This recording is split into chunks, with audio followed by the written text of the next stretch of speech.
Yeah, first, just I'm a huge fan of Madwire. I started following you guys way back in the day when you were back in the Loveland offices, and I think the first reason I found you was because of your culture video. I think the Illumineers were the band playing. I don't know if you still have that video, but it was awesome. And for what it's worth, that kind of put a idea in my mind of the type of company that I wanted to work for. And so I actually work for a company now that I believe has a very similar culture, and it's fantastic. But what I've realized is culture is really not the only thing that's going to drive a business forward. That's not the only thing that's going to promote growth. And so one of the things that I've seen in our company is when I started 5 years ago, we've doubled in size, and that's been great. But we've now plateaued, and it's been very difficult to get past that plateau. We're probably about 120, 130 associates. And there's just challenges, and we've seen some turnover, and we've lost really valuable people. And so my question is, your hypergrowth is unbelievable. What have you done to beat those plateaus? I mean, we read books like Scaling Up and talking about the curves and the dips and how difficult it is once you get to that dip to get to that next level. And so I'm just curious, JB, in your kind of thought process, what have been some of those keys that has allowed Madwire and Marketing 360 to just burst through all those plateaus and be where you're at today? Because I mean, the reality is most businesses struggle greatly at each of those plateaus and don't even figure out how to get to the next one. So what would you attribute to that success?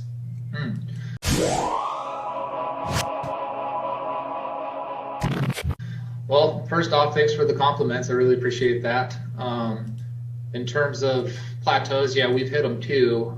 We call those glass walls, because you're just growing, you're moving right along, and then you hit a glass wall and it just knocks you on your ass, And then sometimes you have to bang against that 10 times before you break through it. And typically when you hit a glass wall, it's because of a process breakdown, is what we've seen. So the processes that work to get to this level won't work to get to this level. So there's an adjustment that needs to occur. Sometimes it's just it's a new leadership structure. It's a new leader.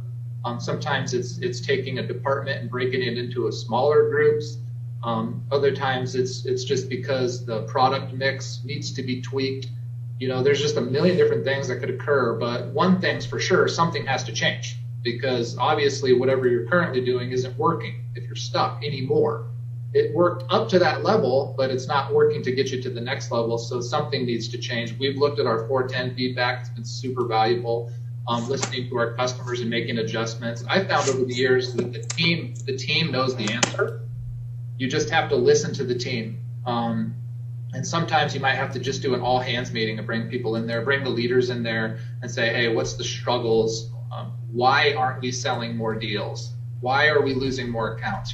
Find out the true reasoning and then try to figure out the solutions to fix those things is what we've done. So it's worked good for us. And sometimes we've gone sideways for 2 months and sometimes 6 months. And it's taken us a while to figure it out, but generally once you figure it out, you're on another skyrocket trajectory up to the next glass wall. So that's kind of been our process. Just listen to your team and value their knowledge.